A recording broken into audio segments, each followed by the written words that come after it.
They hanged her on the tree for being half-blood, until the rancher cut the rope and called her mine. Edge of the New Mexico Territory, late spring, 1873. A stretch of land where the desert began to bleed into the hills. Wind moved without pause, carrying dust and silence alike. The sun hung high, unrelenting, pouring down over cracked earth and thornbrush. Randy Rayner rode slow, scanning the dry trail for signs of the sorrel mare that had bolted the night before. He had been tracking hoofprints for the better part of the morning, prints half lost in the brittle soil, leading toward a sparse stand of cottonwoods. The air shimmered, hot enough to blister paint off a saddle. Randy tugged his hat lower against the glare and dismounted. He led his horse by the reins, stepping lightly, eyes sweeping the terrain with the practiced calm of a man who had spent more years alone than not. That was when he heard it, a sound so faint it could have been wind through grass. But it came again, a soft, wet gasp, like someone trying to remember how to breathe. He froze. Randy dropped the reins, unslung his rifle from his back, and moved toward the sound with slow, measured steps. Between the trees, the shadows deepened. Birds had gone quiet. The air felt strange, heavier. Then he saw her. She hung by her wrists from the thick branch of an old tree, her arms stretched above her head, body limp and swaying slightly in the wind. A crude wooden sign had been nailed above her. "Half-blood don't belong." Randy's breath caught. He took one step back, as if the words themselves could strike. The message was not for her, it was for anyone who might pass by. The girl's skin was sun-dark and streaked with grime. Her long black hair clung to her face in damp ropes. Her dress, what was left of it, was torn, dust-covered, smeared with dried blood. Her legs hung useless, feet barely brushing the dirt. Her chest rose and fell in shallow, stuttering movements. She was alive, barely. Randy lowered his rifle. "Christ," he muttered, stepping forward. Up close, he could see the burns where the rope bit into her wrists, angry and raw. Her lips were split, cheeks hollowed by thirst. One eye was swollen shut. "You hear me, girl?" Randy asked, his voice rough but low. There was no answer. Her head hung like a broken stem. "I ain't here to hurt you." Still no movement. But a sound escaped her, barely more than a whimper. That was enough. Randy reached for his belt, drew his knife.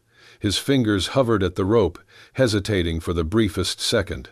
That sign still loomed, red and jagged like a warning carved in flesh. Then he whispered, almost to himself, "Not today."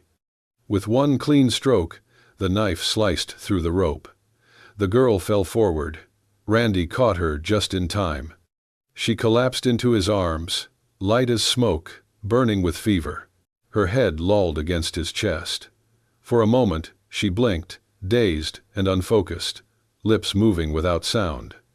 Then her fingers clutched weakly at his shirt, and her body went still. Randy crouched down, cradling her with one arm while reaching for his canteen with the other. He poured a few drops onto a scrap of cloth and dabbed at her mouth. "Easy now," he murmured. "You're safe, at least for the moment." The wind stirred the branches above. The sign creaked. He looked up at it again, then at her, and without another word, he stood, lifting her into his arms. She didn't weigh more than a sack of oats. "You got a name?" he asked, already knowing she wouldn't answer. Silence. "Guess we'll find one." He turned away from the tree, from the sign, from whatever curse they had tried to hang her with. His boots crunched softly over the dry leaves as he walked back toward his horse. Behind him, the sign still swung in the wind, but the girl was no longer beneath it. Later that evening, Randy's ranch, a modest cabin and barn tucked into a dry ravine, miles from any town. The land stretched empty in every direction, broken only by sagebrush and rock. The sun dipped low as Randy Rayner rode into the hollow. Naomi lay sideways in the saddle, unconscious but breathing. Randy dismounted and gently lifted her down, cradling her as if she were glass. The cabin door creaked open under his boot. Inside, the air was cool and smelled of cedar and dust.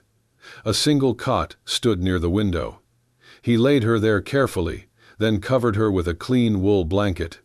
She stirred, brow twitching, her fingers curled slightly. "Easy," Randy whispered. He lit the oil lamp, its glow flickering against rough wooden walls. Then he crossed the room, fetched his basin, and poured in water from the jug. He warmed it over the stove and returned, crouching beside her. Her face was bruised and dry, streaked with sweat and blood. Without speaking, Randy dipped a cloth into the water and began to clean her skin, gentle, slow, never rushing. He worked with the care of someone used to mending broken things, and afraid this one might fall apart if he wasn't careful. He cleaned her wrists last. The raw grooves from the rope were deep, angry. He paused. His hand hovered above her arm. Then, steady as breath, he wrapped the wounds in linen, tied each knot loose but firm. Hours passed. The wind picked up outside, rattling the shutters, but inside the cabin it was still. Naomi hadn't spoken, not even in sleep. Randy sat on the floor by the door, watching the shadows shift. Then, sometime after midnight, she stirred again. Her eyes opened, wide, dark, and filled with panic. She jerked upright in the bed, gasping. Her hands clawed at the blanket as if trying to fight her way out. Hey, now," Randy said, standing quickly but keeping his distance. "You're all right. You're safe here." Naomi looked around the cabin, her breathing sharp and uneven. Her gaze landed on him. She flinched back. Randy didn't move closer. "I ain't them," he said softly. "I ain't here to hurt you." She said nothing, just stared, eyes wild. "You don't have to talk. Don't even have to stay," he added. "But I cut you down for a reason, and it wasn't to see you die slow in my house." Her mouth opened. No words came. Randy walked to the shelf, took a cup, and poured water from the jug. He set it on the table by her bed, then stepped back. Naomi watched every movement like a hunted animal. He sat in the corner again, away from her. Silence fell. The wind outside howled, but the cabin held. Eventually, Naomi reached for the cup. Her hands trembled, but she drank. Randy saw it the moment something shifted. The way her shoulders eased, just slightly. The way her eyes no longer looked through him, but at him. Still guarded, still silent, but not empty. She lay back down slowly, cradling the cup. Randy didn't speak again that night. He just watched her drift into sleep. The water half finished in her lap, the linen on her wrists stained faintly red. In the dark, he whispered, mostly to himself, "You're safe here. That's all you need to know." And in the silence that followed, she didn't speak, but she didn't run. The wind blew dry and sharp across the Rayner ranch, stirring the sand into restless curls that skittered over the hard-packed earth. It had been over a week since Randy brought Naomi back, and the silence between them had grown more settled, like a pact neither had spoken aloud. But something else had begun to shift in the air, an unease that he could not quite place. Randy noticed it first in the morning light. A set of footprints, too narrow and too fresh to be his. They curved along the edge of the barn, then disappeared behind the well. The soil there was soft, still holding the print like a memory. Someone had been watching. He kept the discovery to himself, but from that day on, he started sleeping with his rifle laid across his lap, propped against the edge of the door. He double-checked the lock every evening, scanned the horizon for signs of movement before letting the horses out to graze. Each night, He sat on the porch long after the sun dipped below the distant ridges, the lantern at his feet casting flickering shadows across his boots. Naomi had not yet stepped outside. She stayed mostly by the window, wrapped in Randy's old coat, watching the world with guarded eyes. But that changed one evening, just as the last rays of sun stained the ground blood red and the air cooled with the coming of night. Without a word, she pushed the door open and stepped barefoot into the yard. Randy looked up sharply from where he sat whittling a piece of driftwood. He said nothing, only watched as she walked slowly across the dust, her feet light and cautious, like she was relearning the weight of the earth beneath her. In her hand was a long, slender stick. She knelt in the open space near the barn and began to draw. Randy rose, curiosity prickling at the edge of his caution. He approached carefully, not wanting to disturb whatever had pulled her outside. Naomi didn't flinch when he stopped a few feet behind her. Her focus stayed on the dirt as the lines took shape, arching curves, pointed wings, a body flaring into flame. It was a bird, mid-flight, wrapped in fire. "What's that?" Randy asked softly, voice low like it might spook her. She didn't look up. "It's my family's sign," she said, her voice raspy but sure. "Firebird." The silence held for a long beat. Randy crouched beside her, studying the lines. "My mother used to paint it on our tent poles," she continued. "We believed the firebird was a spirit of protection, fierce but never cruel. It flew through flames so others could survive." Her voice caught. "I was supposed to die with them." Randy didn't move. She spoke slowly, as if her throat burned with each word. "They said we killed a white rancher's wife. But we didn't. It was her husband. He beat her. Everyone knew. But we were different. So they blamed us." Naomi's fingers clenched around the stick. "The soldiers came first, then townsfolk, with fire, with ropes. I ran. I saw my brothers shot down outside our tent. My mother," she screamed, "until the flames took her." She dropped the stick. "I was just a girl. They tied me up like some warning. I thought I would die under that tree." Her shoulders trembled, but she didn't cry, not yet.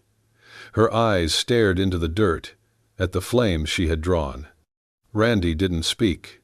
He didn't reach for her. Instead, he slowly lowered himself until his hand pressed flat into the ground, right beside the image of the firebird.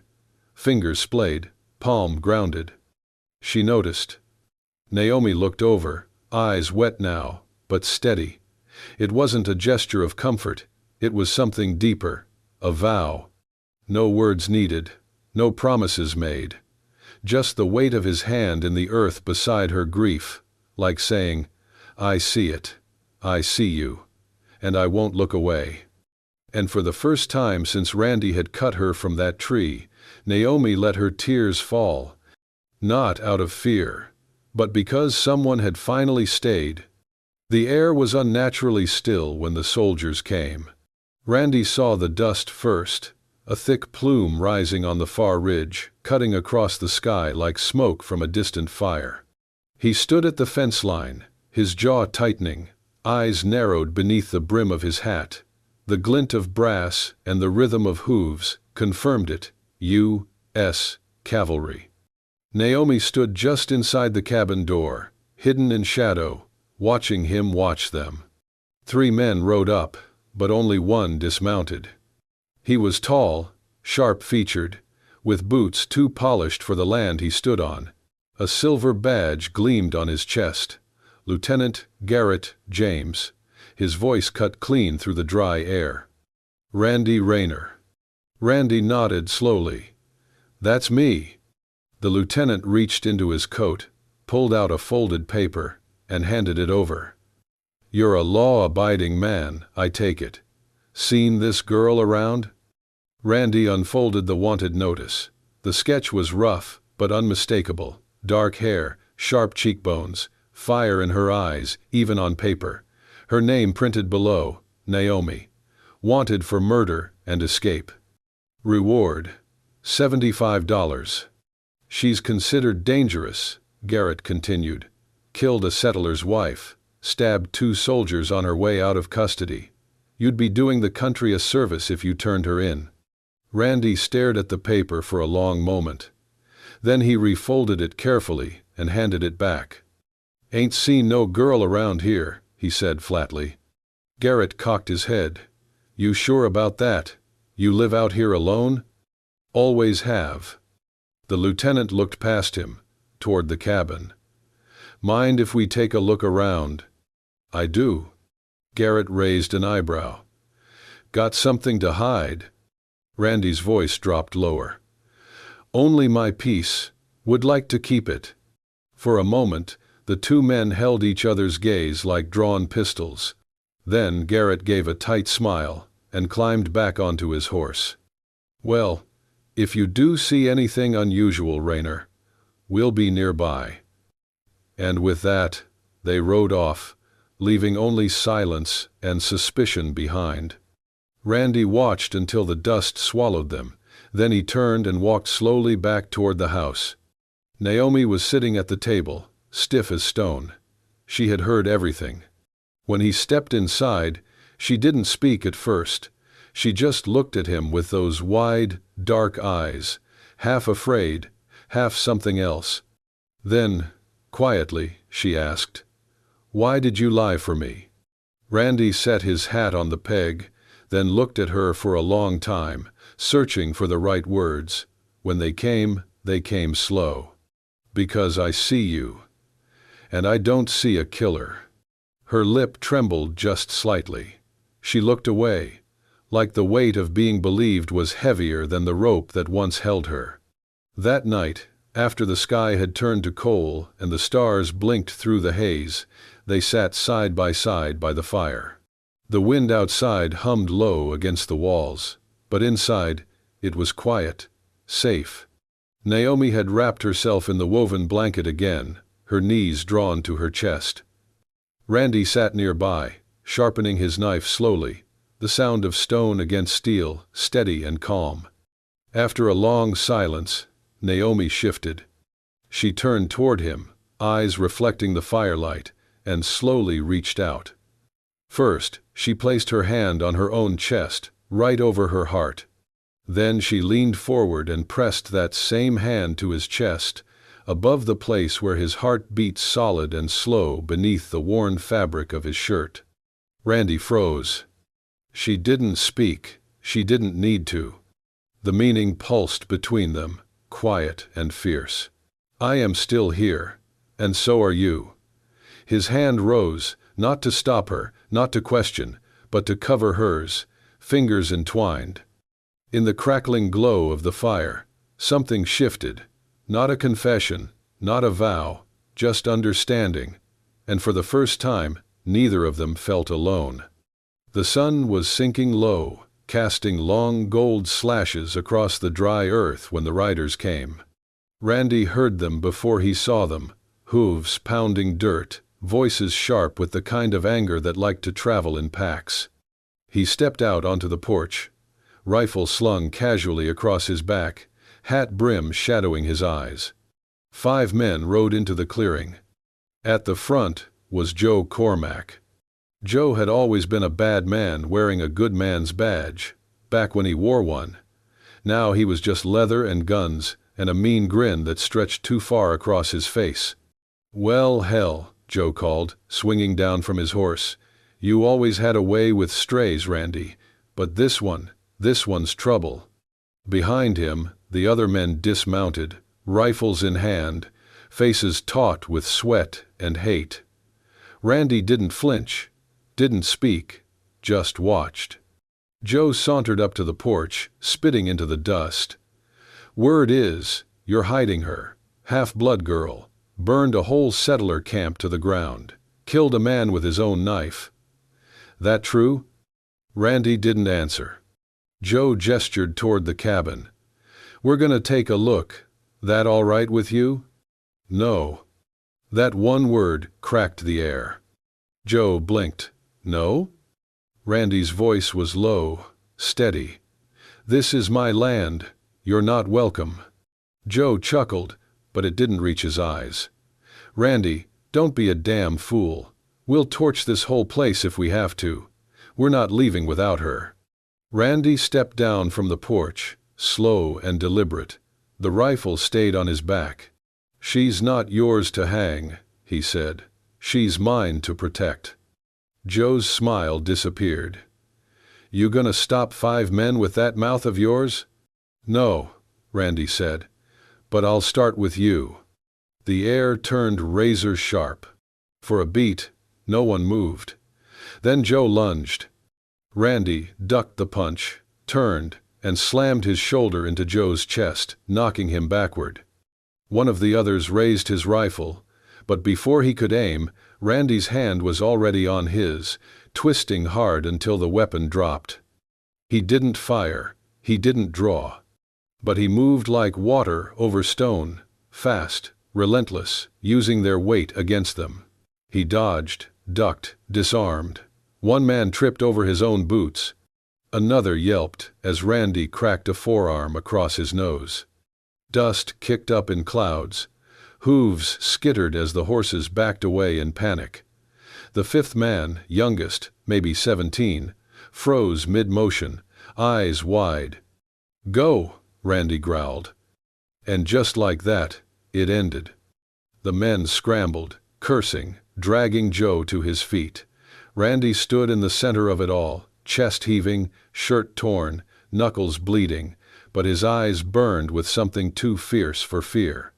Joe spit blood. "This ain't over." "It is," Randy said, "for you." The men mounted up and galloped off, the sound of retreat echoing against the canyon walls. Naomi had watched everything from the doorway.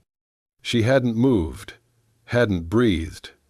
But as the dust settled and silence returned, she stepped down off the porch, barefoot in the fading light, eyes locked on him. He turned to her, bloodied, bruised, still standing. And then, for the first time since he'd found her, she spoke his name aloud. "Randy." One word. But it held everything: gratitude, wonder, fear, hope. He looked at her, nodded once, slowly. "Yeah," he said. "I'm here." She moved toward him, small steps at first, then faster. And when she reached him, she didn't cry.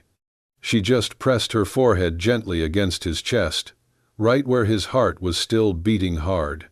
He raised his arms, hesitant, then let them fall around her. Not to trap, not to claim, just to hold. In the dying light of day, among blood and dust and the memory of ropes, they stood like that for a long, long time. The wind had softened that night, whispering low through the sagebrush as if the desert itself had grown tired. The stars blinked into view one by one, scattered across the endless dark above Randy Rayner's ranch. Inside the cabin, the lantern cast a soft golden glow across the wooden walls, its flicker stretching shadows long and gentle. Randy sat by the hearth, sharpening his knife in slow, rhythmic motions, though the blade hardly needed it. His hands moved from habit, not necessity.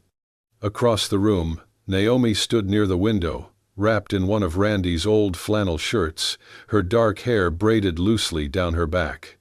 She had been quiet all day, but tonight there was a heaviness in her stillness, something more than fatigue.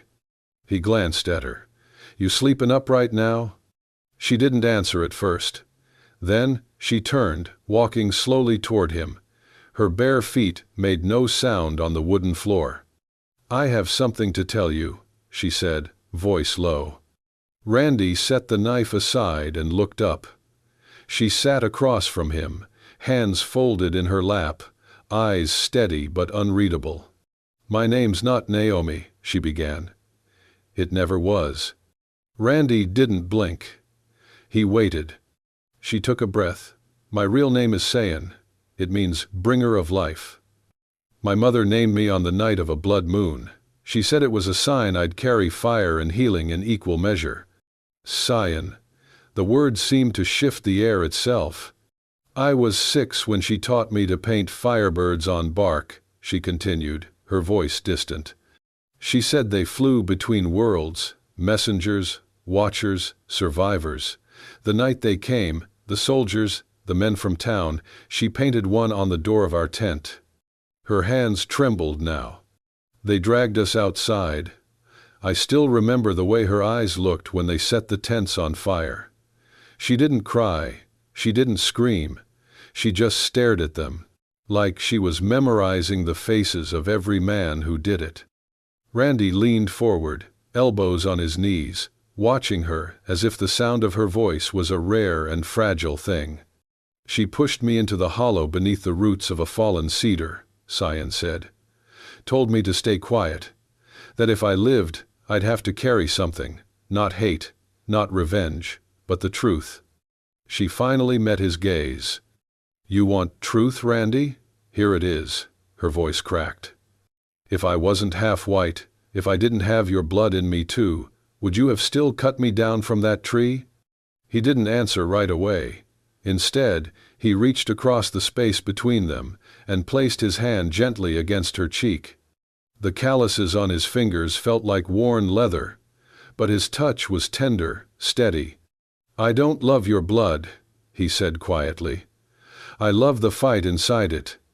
Cyan's lips parted slightly, a sharp breath catching in her throat. Her eyes searched his, and something old inside her, something that had braced for betrayal every day since the fire, began to soften.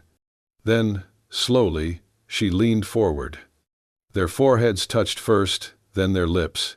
The kiss was not desperate, not a hunger.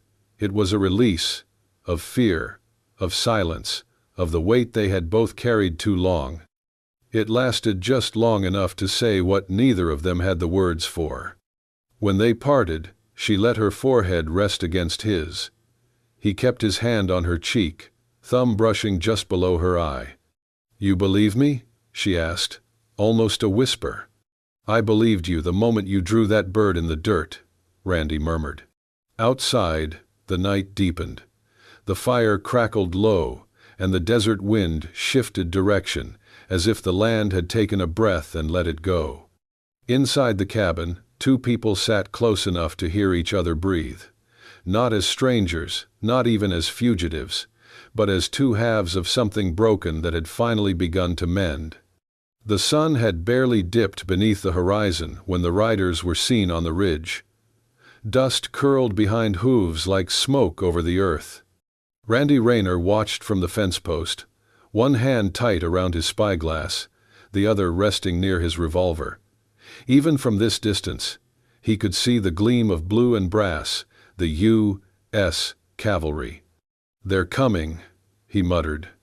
Inside the cabin, Cyan stood at the window, her arms wrapped around her waist. She didn't flinch. Her eyes stayed fixed on the hills, as if by watching them she might slow the inevitable. A soft knock on the open door made her turn. Randy stepped in, removing his hat, his face drawn with the weight of a choice already made. I saw the flag, he said. They're about a day out, maybe less if they ride hard. Cyan nodded once, slowly. You knew they would come. I did. And you stayed.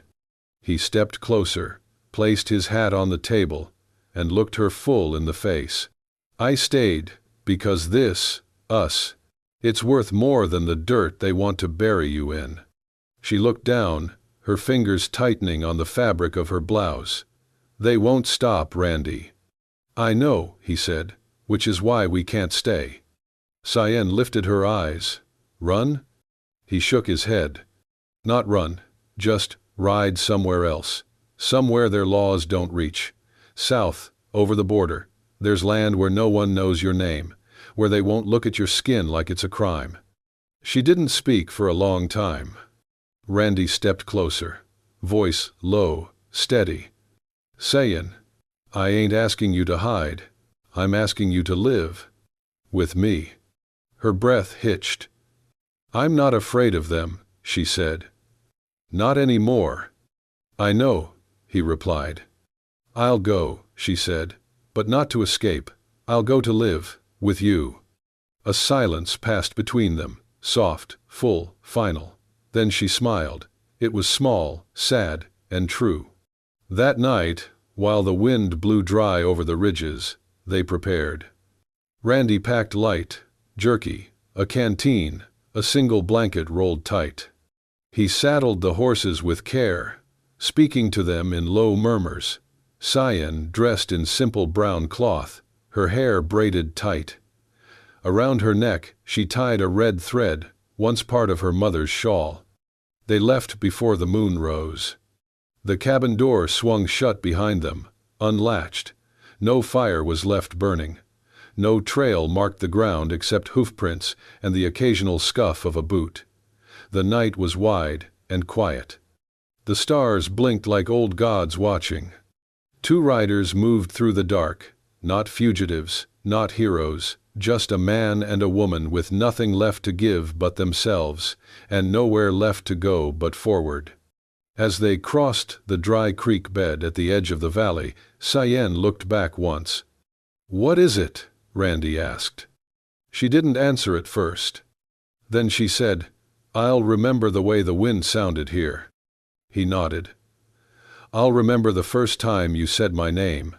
They rode on, silent again. Trust was no longer a question between them. It was the only thing they carried.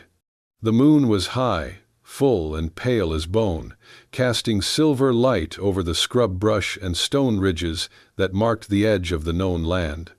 Only a few more miles and they would be across the border, free, unseen, forgotten by those who wished them buried.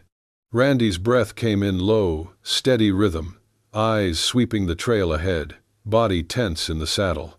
Cyan rode beside him, her fingers tight around the reins, the red thread at her neck fluttering in the breeze.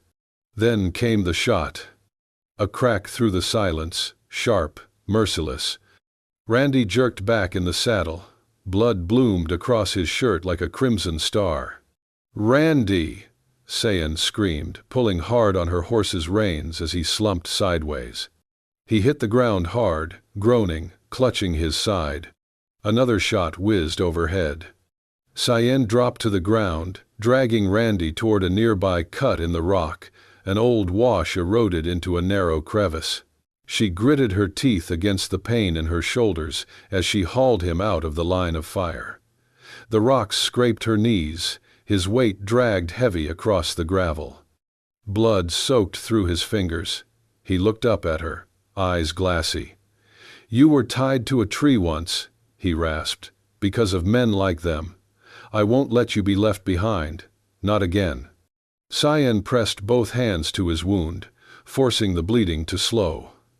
Her voice was steel. "Then don't die. We live together, or we fight together." She pulled his rifle from the scabbard, checked the chamber, and peeked through the gap in the rocks. Two cavalrymen were dismounting, moving slow through the brush. Too confident. Cyan set her jaw. She waited until one stepped clear into the moonlight, then fired. The shot hit his leg. He screamed and dropped. The other ducked for cover. She fired again, this time wide, to make them think more were waiting. They didn't come closer. Minutes passed, then more. Cyan didn't breathe until the hoofbeats faded into the distance.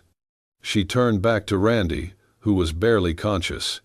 "Stay with me," she whispered, kissing his forehead. "We're almost there." And somehow, they made it. By dawn, they had crossed the border. By nightfall, they found a clearing near a river bend, deep in the pines, where no patrols rode and no maps reached. Weeks passed. The wound healed slow. Randy walked with a limp now, but he lived. He trained horses again, though never let Cyan out of his sight for long. And in a small house built of pine and patience, Cyan Rayner sat by a window, stitching a tiny shirt no longer than her forearm. Her belly had rounded gently beneath her apron. Her hands moved slow, steady. Outside, Randy called softly to a young Mustang, guiding it around the corral. His voice was calm, his eyes always finding her silhouette behind the curtain. The past hadn't vanished, but here, it no longer hunted them. Inside, Cyan folded the shirt, held it to her chest, and smiled. Voice over. They hung her for being born half, but he loved her whole. Not for what she looked like, but for what she refused to become, broken. If this story stirred something in you, if it reminded you that even in a world of dust, fire, and judgment, love can still carve out a place of safety, then this is your kind of frontier. At Wild West Love Stories, we bring you tales where quiet hearts face loud battles, where defiance and tenderness ride side by side. So don't ride off just yet. Hit that hype button. Subscribe to Wild West Love Stories and join a growing circle of folks who still believe in loyalty, second chances, and love that refuses to quit. Every week, a new story from the edge of the world, crafted for you. We'll be waiting under the stars.